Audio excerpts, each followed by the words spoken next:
Andree and you're in Belfast, and welcome to Screencleaner.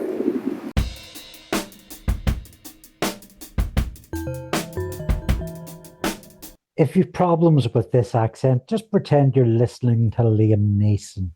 This show is all about Northern Ireland, the 6 counties: County Tantrum, County Down with Hate, County Armagh, County Fermalcolm, County Tyrian, and County Derry girls.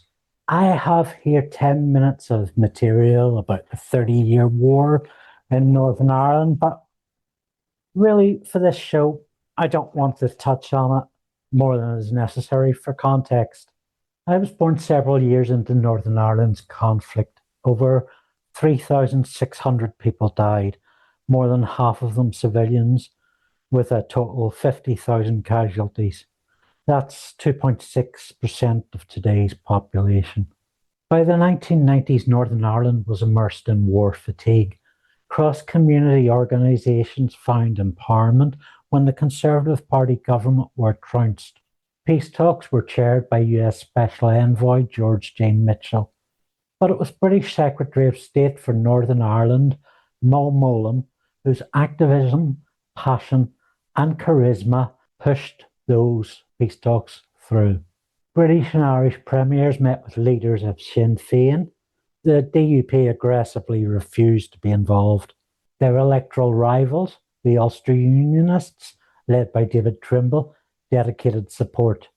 And another key player was Socialist MP John Hume, who laid the groundwork for the Belfast Good Friday Agreement, which celebrates its 30th anniversary this weekend. The text proposed greater devolved powers to the Northern Irish government, far-reaching rights of equality, identity and citizenship. There would be a reform of the corrupt policing system.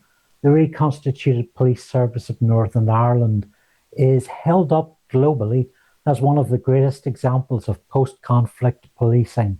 There were also prisoner releases, more contentious. The DUP made a furore of this especially, which was odd considering the many people they'd actively encouraged to commit terrorist acts.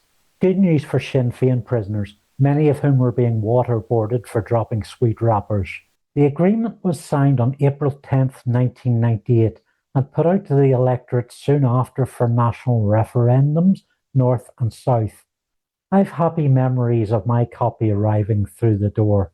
Our family didn't discuss politics, but this was an exception. A number of frank, open conversations. Ireland went to the polls the following month. In the Southern Republic, 94% voted in favour of the agreement being added as an amendment to the Constitution. There was a significantly larger turnout in Northern Ireland, where 71% voted in favour. It represented a bright new day. What once seemed like a pipe dream became a new future that we enjoy to this day. If you'll pardon my ugly, crude analogy, please, the agreement worked as a sticking plaster. The war stopped, but old divisions festered to this day. The storm in Parliament has fallen down 41% of the time, 6 occasions. Kind of suggests the Titanic wasn't an accident. However, Northern Ireland has been in peacetime for almost as long as the war. 12th of July bonfires climb higher to the ozone layer, and their parades dangerously aggravate NHS waiting lists. However, celebrations of Irishness, the culture, language, song, dance and costume associated with the South have become more open and untroubled year by year. When do you think there'll be a united Ireland? Okay, let's get this over and done with. Well, actually, no. I'm 52. I'll probably be dead in 30 years, most likely. And 30 years is much too soon for a united Ireland. One of the things about a united Ireland is the amount of unionists, loyalists who don't want to be part of that inclusive process. And burn everything as they're brought into it. Nobody wants to go through another 30 years of conflict. So if you do want a united Ireland, you've got to find a way to bring them in. You've got to be best friends with Jim Allister. You happy with that? Honestly, being part of United Ireland isn't going to solve our problems, and it's just going to add to the problems of those in the Republic of Ireland who are facing, particularly in Dublin, enormous rental costs. The thing is, while the Republic of Ireland's heritage is rich with culture, it's not a magic solution. It's not all going to be, ooh, happy, shiny people, fairyland singing and dancing. It's not all going to be this. As it stands, the problems of the Republic of Ireland are fairly minor in scale compared to those of Northern Ireland. The vast majority of people in Northern Ireland don't identify as either British or Irish. It's British Irish or Northern Irish, only 25 to 32%, which is a sizable third way. And more of these unique Northern Irish citizens are voting neither nationalist or unionist. They're voting for third way parties, Alliance, Green, SDLP. The Good Friday Agreement, practically a Northern Irish constitution at this point, says that the people of Northern Ireland have the right to decide their own future. That it's not Britain or the Republic of Ireland or Scots or Germans or Americans. It's us. People so full of confidence for Northern Ireland's future who've never even set foot in the place or the south. To tell Northern Ireland people how they should and shouldn't vote, how they should think about their nationality, strikes me as very similar to a colonialist attitude. Don't rock the boat, baby. We build here. You've probably heard of the DUP. That's the Democratic Unionist Party. As Democratic Unionist or party has the experience of being bum-fisted by an elephant. They're led by Gavin Robinson, who has led the way with a voting record aimed at quashing LGBT rights, crapping all over the environment, against abortion rights and anything EU-related. He was voted least likely to represent Tito Crisps in North and South Ireland. Okay, phoning Gavin Robinson's constituency office. How you doing? I've been having problems accessing some medical services. So I've got this growth at the bottom of my leg. It's this big protrusion with 4 bumps, a fifth larger one. And I can't get anybody to sort of, my GP thinks it's perfectly natural. I was thinking I might take it off myself. I think, well, they said that these 4 bumps and this fifth larger one are all like perfectly natural. I don't. They're when I try to move, they're like brushing against the floor or the road or whatever. Right. Okay. So they're uncomfortable. Well, I mean, they do sort of balance me out as I move about. Your GP is not referring you anywhere to have them removed. Would that be right? I think she has an agenda afoot, to be honest. Right, okay. I'm just trying to think of what the best way would be to take it forward. Do you know is there a specific name for them or anything, or are they just lumps? It's about. Seems to be called a foot. Now I've got this farmer friend. I was thinking they might, be able to move them for me rather than me taking, a sharp instrument. My farmer friend has got this license. It's all legal, and they could just, with the stuff they use for horses, just take it off. Yeah, I get you. Well, what I can do is, I'm happy to raise this with the Social Care Trust for you. But I just need to take some of your details. Is that all right? What's your name? It's Jim Fitch.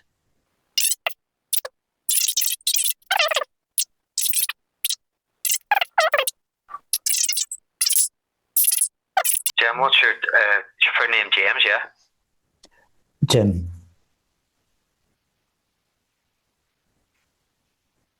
be registered with your GP? Yeah.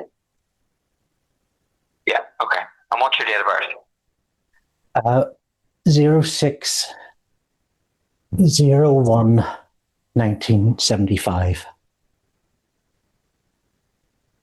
Jim, if I send you out a consent form, would you be able to sign it for me? I've got I'll send the wee return envelope. It's just so I can raise this for the trust for you. Is that alright? Okay. The grand. What's your GP? Who is your GP? It's Dr. Nee. Shauna Nee. N.I. N.I.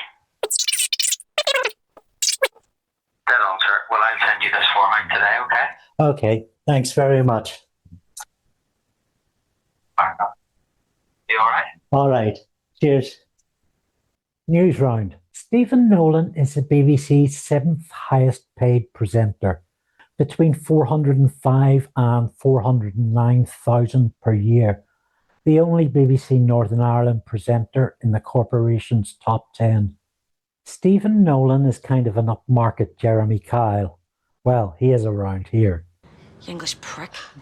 Okay, so yes, he and his productions are capable of honest to Pantheon, real important journalism, but also hosting of a badger baiting tradition, and I have to watch what I say because he's extremely litigious. I couldn't get into any of the many rumours and urban legends online about Nolan in forest car parks or hospitals, or the existence of super injunctions, which I don't know if they do exist, as I have no proof of these, or any real knowledge what this forest car park hospital business is. And you won't find any proof on my computers either. We've talked about Stephen Nolan on this show before. Stirring conflict on the studio floor, Angry Steve is joined by his producers. Out, his favourite assistant producer of talent, Brendan Marshall. Enter 3 new faces. These include executive producer Nicola Alexander, formerly of ITV News and a producer at the local equivalent, UTV. The AI lead for BBC Northern Ireland, her bachelor's in journalism is from Edinburgh, and added qualifications are largely in business management and operations. AI business. 2 new assistant producers, Niamh Mahon, who graduated 9 years ago to work for 5 years at the European Court of Auditors. She's been with the BBC for less than 2 years and seems to have ascended quickly from researcher to producer. Auditorium. And assistant producer Gavin Keenan. Keenan has experience as a lighting technician and assistant director, but mainly as a camera operator. He's been a reporter for 12 years, primarily covering football and athletics, which comes in handy for all Nolan's blood sports. Camarama. Next time you see Nolan force 2 or more men into aggressive verbal conflict, think of these people. Angry Steve has recently set off on a new series, Peelers, where he joins the PSNI in ride-alongs and on the streets. Good to hear crimes are under control. GB News' Irish correspondent is Dougie Beattie, not to be confused with Ulster Unionist moderate Doug Beattie. This Dougie Hauser GB is constantly banging on about the soft Irish border. That's the one that allows him to go back and forth easily to complain about immigrants in Dublin and make up bullshit stories about the capital's lack of schools, hospitals and libraries. You'd think in this report about how puberty blockers are Northern Ireland's new Hitler that they wouldn't mistake part of the UK for an entirely different country. Taxpayers' money. You'll also find regular on KGBB's Graham Linehan, who was the former leader, Arlene Foster, former leader of the DUP. Foster's rule was deeply sectarian and crashed the Stormont Parliament for a number of years. Her party were embroiled in a scandal of agricultural sector waste, cash for ash, which cost 500 million. Taxpayers' money. It was helped to go away when the disc jockey of ethnic cleansing, Prime Minister Theresa May, approached Foster in exchange for propping up her government. A donation of 1 billion was made to Northern Ireland, nearly 10 times the usual amount. The DUP and Tories would stay in power and see through a utopian Brexit. It's been a few years since this Dalek pig person has had her own KGBB show, being as she's largely irrelevant and an embarrassment to civilization in the years after the 14th century. There are 3 central daily papers in Northern Ireland. The Newsletter, formerly Belfast Newsletter, is sold north and south, and so is the largest. It is broadly nationalist, though regularly carries unionist voices. The Irish Times also goes out across the 2 countries, with headquarters in Dublin and Belfast, a mix of Protestant and nationalist voices too. It frames itself as liberal and progressive. The Belfast Telegraph has been historically the most visible in the 6 counties. It has a British unionist-leaning bias, though that doesn't discount its heritage of good, even great reporting. The Belly Telly's current Northern Ireland editor is Sam McBride, poached from the Newsletter. McBride was the author of Burned, an authoritative piece of investigative journalism about the DUP Cash for Ash scandal. There's not a lot going on in the formal independent press. Slugger O'Toole started life as a weblog in 2002 and morphed into a news and opinion big blog with broad coverage and a diversity of writers. Yes, typically they belong to the established political class, but the comments section is welcoming to all, as long as they abide by the site's mantra rule: play the ball, not the man or woman. It's completely volunteer run. Although its days of prestigious new media awards are behind it, it continues to be a place of bustling activity and interesting opinions with political heft. Northern Ireland on YouTube largely is about travel tourism. For my money, Maximilian Robespierre is by and far the greatest analyst when it comes to NI on the platform, regularly monitoring radio and television for the latest insights, more often finding nonsense or bigotry. He really does understand NI far better than most, which is strange for a Southern Irish man living in Italy. Perhaps it's the extra distance that helps his objectivity, and that he's prepared to put the work in, a lesson other pundits might take. He's not done NI content in a few weeks, so go over and give him a nudge to that. Also worth a gander is commentator and comedian Jake O'Kane. O'Kane's direct-to-cam videos are fast-moving, touch and run, but he does focus on NI as well as world issues. State shooters in courts, huh? Oh, do the hokey cokey. Women murdered, legacy, not good. Squeeze Tory. Oh, do the hokey cokey. Old soldiers, care. Teleport. Parliament is recorded in front of a live Hansard audience. Oh, do the hokey. Famous international old soldier Sinn Féin IRA incident. Right, yar. Army are ours, army are persecuted. Yes. Ulster says yes. Oppression is a legal right. You're smart as a panda. Oh, do the hokey cokey. Answers for Northern Ireland. Oh, a black hole. But let's do lunch. Oh, do the hokey cokey. Oh, very well, fucking Guantanamo Gavin. Labour promised to repeal the Legacy Act. My party endorsed lots of murders. Same question. I've put on so much weight you think you'd see me. The Legacy Commission makes less work for the cops union smasher. Robinson wants to do away with the ECHR. Yes, he is a cunt. Aren't those Northern Irish loners done yet? Border poll. There is no evidence. Northern Ireland has no money. Jill Market. Actual money. The Windsor framework is running amok through the fields, raping our women, stealing our goats. The Belfast Agreement has been abducted by lizards from Saturn and disintegrated with their ray guns, its ashes scattered by actors over Brussels kitchens. He's neuro-reverse. Mole, bob on back to Wind in the Willows. You voted for Brexit. Let's try some primary school maths. Dem bones, dem Irie. NI has policing powers. Woke me up, I was having a beautiful dream. Cop school? We'll give Stormont cash. Have they mastered sums? I don't know. 1, 2, 3, 4, 5. Seaboard fares? Why ferries change? Let's get you to 6. Deep. That's great. It starts with an earthquake, birds and snakes and aeroplanes. Lenny Bruce is not afraid. Izzy Wizzy, let's get busy. On government findings published, usually hairy knob. Hey baby, people lost their jobs. Does that turn you on? I will break out the Tom Baker eyes. The timeless Malcolm in the Middle ran in the UK in the early 2000s, when for a time my parents had a Sky TV subscription. I was about to leave home after causing a lot of trouble. The eldest of 4 boys, my brothers were involved in their own escapades, stealing one another's toys, running after girls, sneaking out of showers, and age-inappropriate hijinks.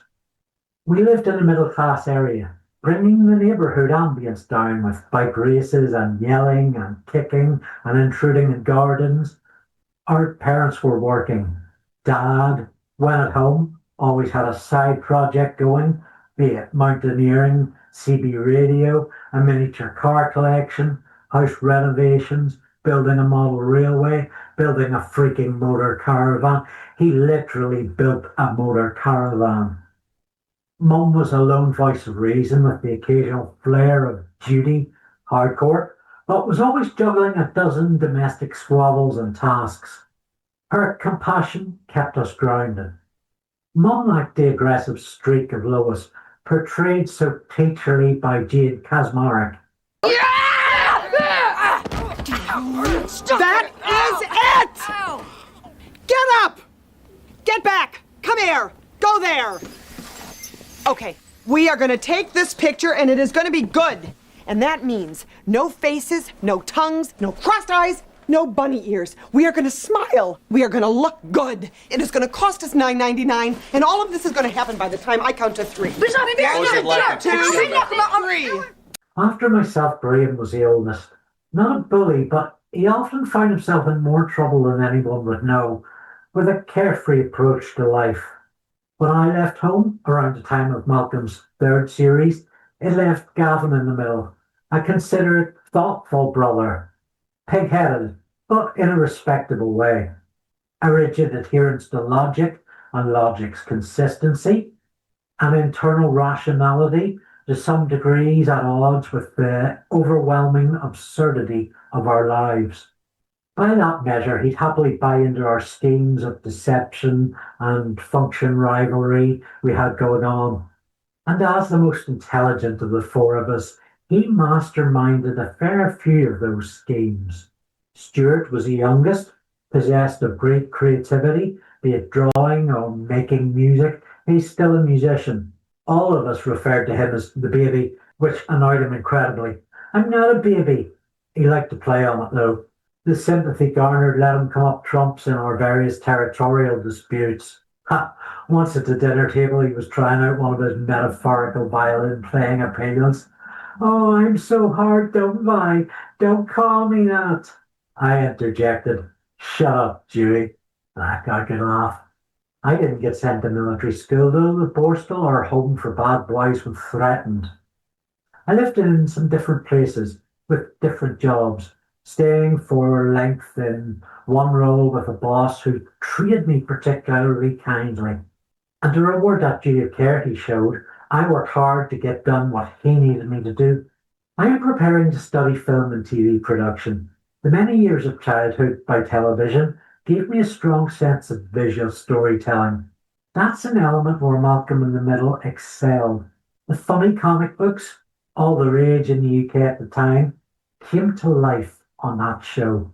I wonder if Malcolm in the Middle would have fared brilliantly in the era of silent comedy. During its peak of about 4 years, and even after, it sustained a pace of dynamic set pieces. One storyline charging, colliding into another, also charging. Fast cut choices by the video editors. The cartoonish direction realised the proximity to absurdism and embraced it. Often, this made for fun background plots, interludes, conclusions which were spectacles. In later seasons, a hyper-realist silliness dominated and went too far. But without the crew experimenting in these ways, we wouldn't get some shining moments. The multi-parter of Reese joining the army exemplifies this.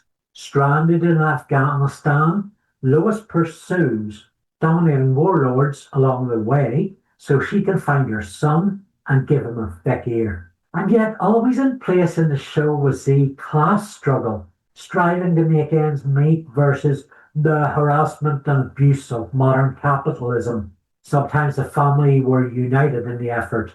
As a video essayist put it, one family against the world. Later in this week, the Malcolm in the Middle reunion miniseries drops onto streaming platforms. Life is Unfair, titled to tap on the resonant chorus line of the show's theme by They Might Be Giants. An iconic a tune as the original's visual opening. While Eric Parr Sullivan has chosen not to reprise the role of Dewey, the production reunites the writers, costumers, lighters, sound engineers, and cast 20 plus years on. Expect a barrage of articles and YouTube videos titled Life is Unfair and Life is Unfair. I remain proudly optimistic. It's going to ping on sentimentality, sure. Boys will be boys. But it will capture the spirit and vibes of the original as grown men bicker and reflect, and parents too old for this malarkey nonetheless expand energy upon it. So you'll have seen Sammy Wilson there, who's like a little Rupert, a little crazy major. Put me in mind of Windsor Davies' role in Terrahawks. He's so over the top. Sergeant Major, get out of there! Too late, Mo. Digging in. Come on, you lovely megazords! Give it to them, lads! They can dish it out, but they can't take it so. I'll try his commons number first. Please leave a message including your contact details. Please note that MPs receive a large volume of correspondence in the first weeks following an election, therefore your patience is appreciated. Please leave a message after the tone. When you have finished, please hang up or press the hash key for more options. Hi, Sammy. I prefer not to give my name. I prefer for anonymity. So I'm a painter decorator from Newtownabbey, but I'm working in customs and I'm looking after a job associated with the border. So I get sent out with my equipment on a boat to paint the land-sea border. But the problem is, every time I put my brush in the water, the seas just blow the paint all over the place and I can't make the sea border right. I'd be very appreciative if you could raise this in the comments for me. Thanks. Now, I'm something of a comics nerd. This one's brilliant. Many of our top creators have been raised in Northern Ireland. Davy Francis, whose early work included anarchic kids comic Oink and the Northern Ireland adjacent Cowpat County. Davy has been actively caricaturing for 5 decades. Ciderman, Holy Cross, Sancho, The Four Fathers, Thunderbags, the list goes on. Northern Ireland has brought you the innovative and dynamic storytelling of PJ Holden, a true inventor, the sparkling and refined wit of Patrick Brown, in common with Malachi Coney, grounded and humorous. Garth Ennis, when he gets away from tits and shits, explores the depths of humanity like one of the great poets. The sense of fun and absurdity that is the art of John McCrae. And the nailing of iconography and epic scale from the labours of Will Simpson. Simpson's storyboarding for Game of Thrones seems to have been particularly hands-on, with much of it directing the on-screen composition. The show made significant use of Northern Ireland's prettiest scenery for various locations: Winterfell, Kings Road, the Iron Islands, the Dorne Coast and Stormlands. GOT, its Irish name, tapped on the 6 counties' ancient ruins, green hills, coastlines and harbours. As well, film requiring green screen was shot in Belfast's custom-built paint hall studios. The show was a shot of adrenaline for NI's tourist trade, but also our self-worth. It's become a part of our cultural consciousness, more so than the Titanic. Maybe. GOT didn't include the delightful Giant's Causeway. That's a reserved parking space for the Daleks.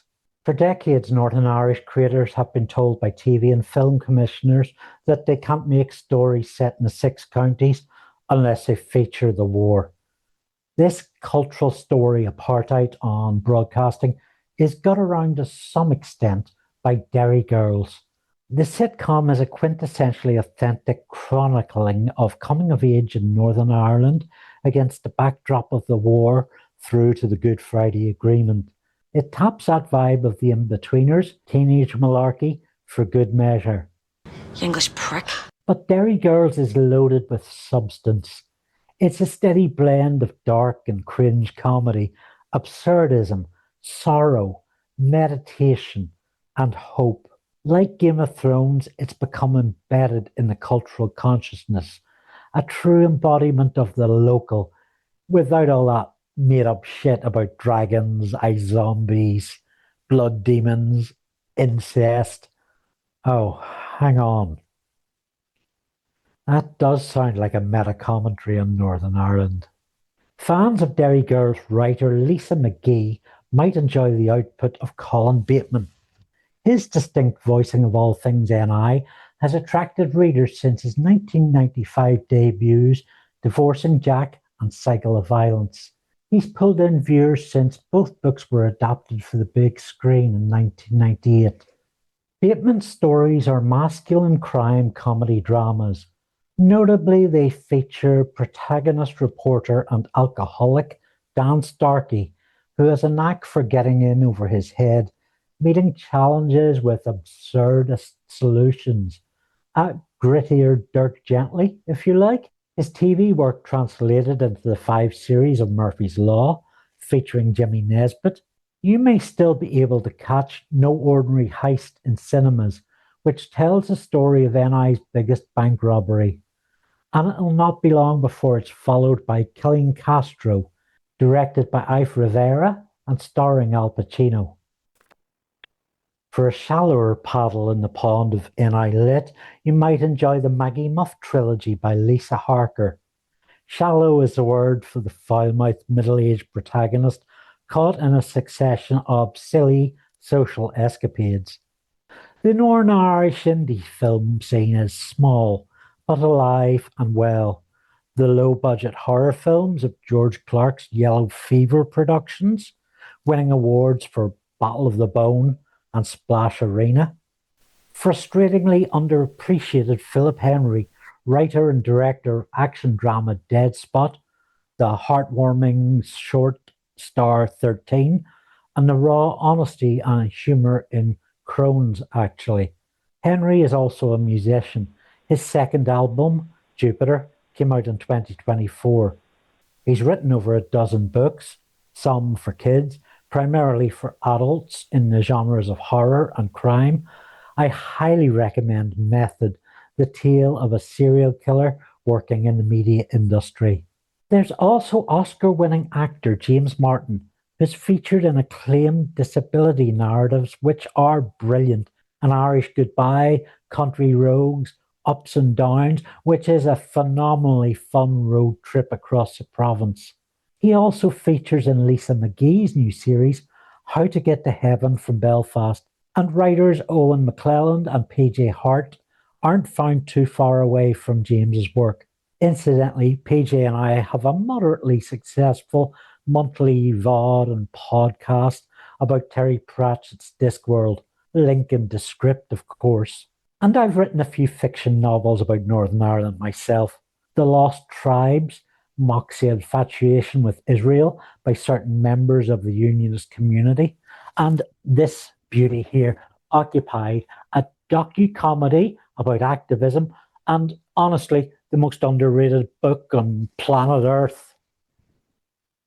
Anyway, in film, you need to see Paul Greengrass's acclaimed 2002 docudrama, Bloody Sunday.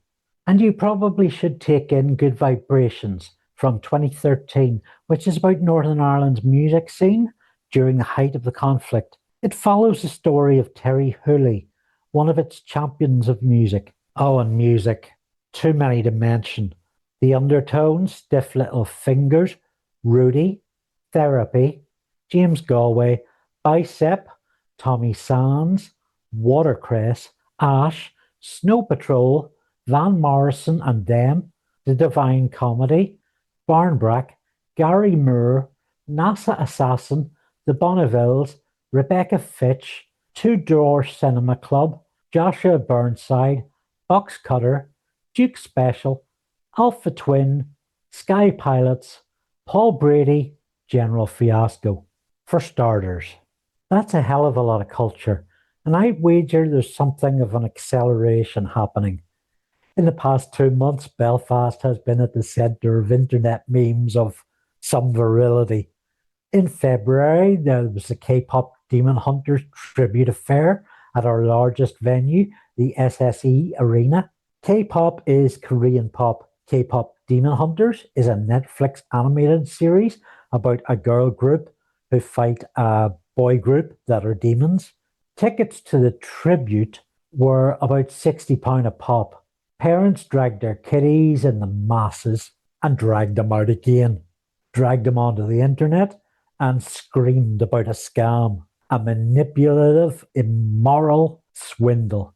Then the internet screamed back in laughter and more laughter and more laughter. Enraged parents seemed not to understand K-pop was a whole genre enjoyed globally, nor that the cartoon characters of K-pop Demon Hunters couldn't take to the stage on account of being composed of digital pens and light, or that tribute inferred homage to this cartoon girl band whose repertoire was less than an album. Sure, the advertising was a bit shonky, but it exposed a horrifying level of adult illiteracy and willingness to throw vast sums of money about without doing any research. And it became funnier the more the parents dug in. In March, we were viral again, this time because of TikToker Love Law Crocs Not N, aka Lost Slife. Slife returned from holiday here to her platform to tell how we'd made her cry. Inside the central bar, drinkers asked her who she voted for, and she refused to answer. The internet, discovering Slife was a dirty-mouthed MAGA, rallied round, as you might expect, to roast a fat, blubbering crocodile with tears. A right-wing American overseas, not met with a round of applause everywhere they go. And in the weeks that followed, there was more laughter as details came out showing the internet to be spot on. She was asked about her politics in response to the customers watching the news and getting infuriated with Trump's latest child rape, bombing campaign, or whatever. The nasty comments weren't directed at her, as she claimed, but at the Trump administration. The central bar she referred to was, well, the Central Bar in Belfast, the Temple Bar in Dublin, but actually a bar in Cushendall, a small Catholic village in the Protestant heartland of Ballymena. Lost Slife told people there she wanted to visit all of the UK. This was offensive. By every account I've read, except Slife's, the customers seems to have treated her very well, patiently explaining to this thick clod why calling them British would cause hurt feelings. They took her out to see a mural and talk about the context around it, explained how Trump's administration was hurting Ireland, the UK, and the whole world. It also came out Slife was in a pub around the coast a few days before and was told by patrons there to fuck off. I can't imagine why with her natural charm. Northern Ireland's capital, Belfast. Less than 700,000 people and over 650 churches. That's a church per 1,000 population. Following a 30-year conflict framed as religious, among familiar street preachers are a more dangerous breed. Some, such as Ryan Williamson, scream hellfire and damnation for all, especially to the queers and trans people.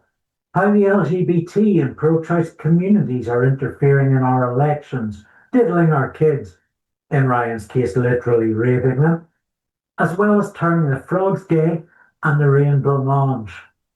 And these head the balls delight in telling you their whole personal history of sin before they were saved.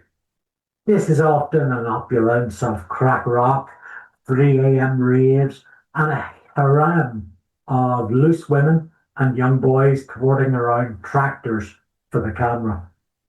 And they go on and on and on and on and on and on and on about it.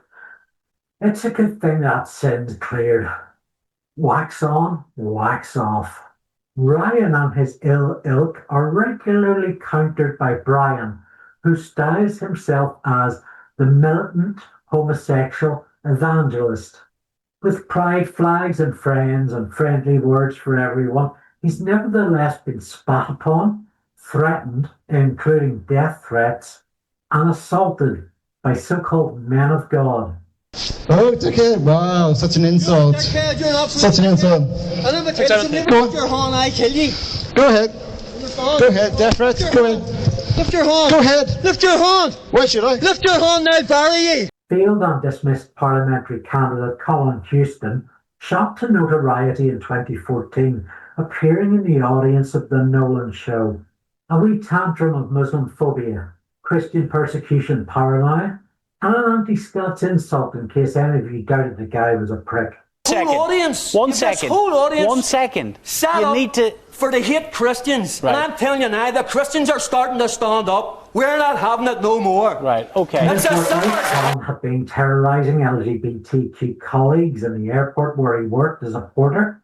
Facts that came to light when he was sacked, took the company to court for unfair dismissal on the grounds of religious persecution, and was utterly humiliated by the review body and the judge, who, despite Colin telling him he was infamous, claimed never to have heard of him.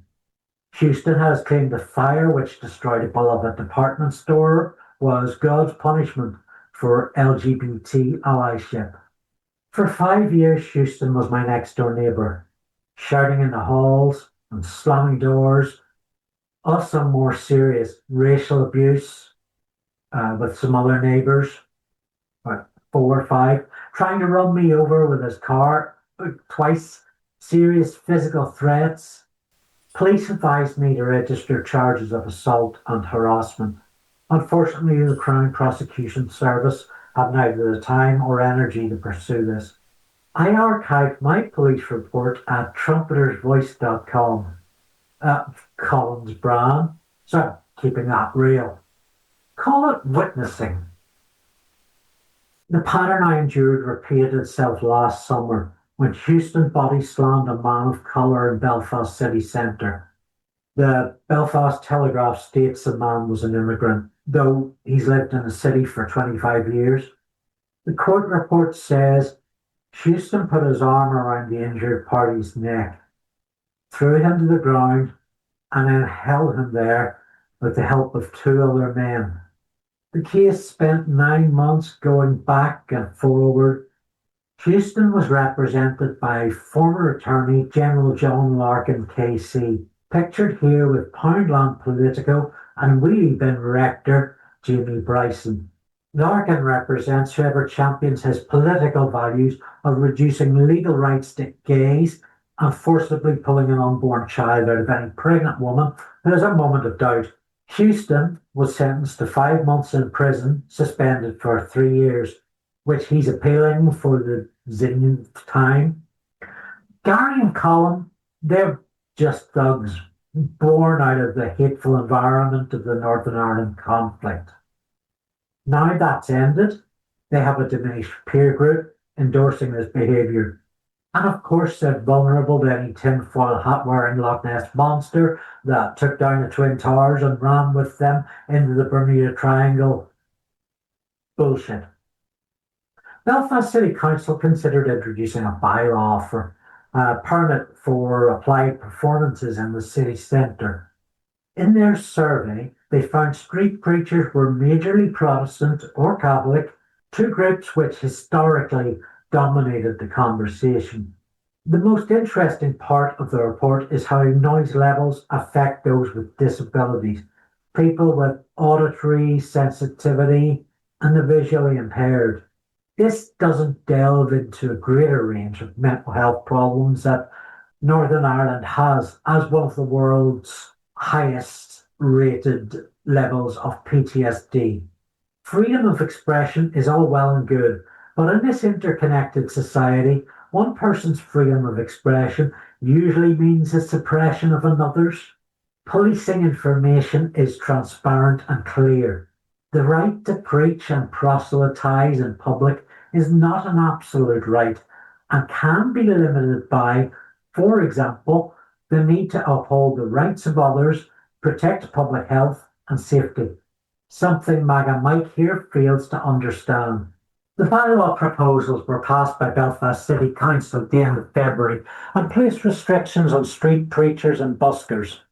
They've now put on a limit of 70 decibels, which is about that of a vacuum cleaner or a washing machine. And in reference to abortion protests, they've also put a ban on graphic images like this one. Pickets, charity collections and parades are exempt from this ruling. Members of the DUP, Reform plc before Farage, and the Free Presbyterian Church, Westboro Baptist Church Corporation, condemned the move with the usual cries of, "Oh, Christians are the most persecuted people on earth," and "We did street preaching in 1690, and the lefties will stop at nothing, so they won't." There are concerns that backbirth will openly flout the new rules.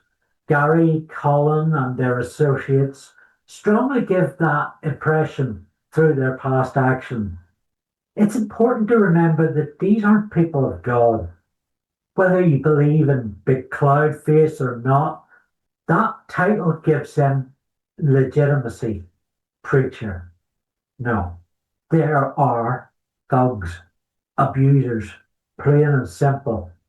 Put a crack pipe in their hand while they abuse minorities, and the justice system would treat them very differently. The law shouldn't let them slip if a Bible is used to bruise someone. 07 53796 735.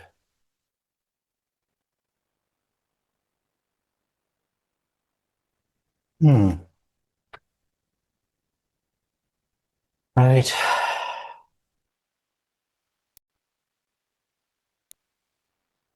Holy shit.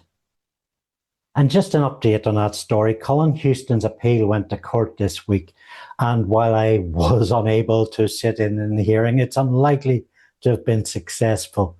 It appears to have come to light that on March 23rd, there was an altercation between Houston and a pensioner at Belfast City Hall where he screamed, "Shut your mouth, you effing C."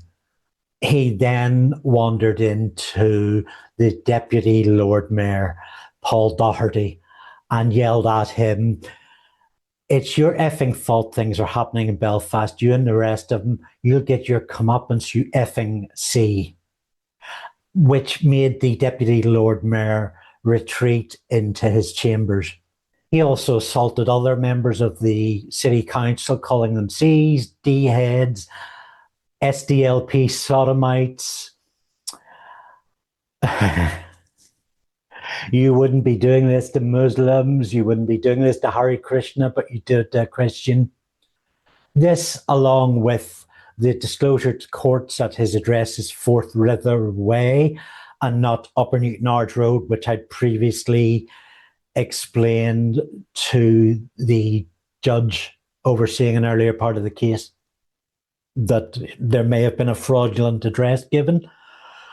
It's not likely to have gone well, and he might well be in prison now for all we know. It's a nice way to end, isn't it? It's probably why I couldn't get him on the phone. Mr. Justice Fowler has confirmed that there will be an exclusion zone from the city centre. That's all we've got time for in this episode of Screencleaner. You might wish to join me for the late night Saturday stream with Katie Marshall or the Sunday Comics feature, or you might like to give me money at patreon.com/Andy Luke, where subscriptions for advance access and specials begin at £1 a month. Or you might want to give this video a like or comment, which is the least you can do. So it is. To see us out, Hopes and Dreams, written specially for this show about NI's future by local musician Adam Lively, alongside some footage of my current place of residence, Hollywood. Take it away, Adam.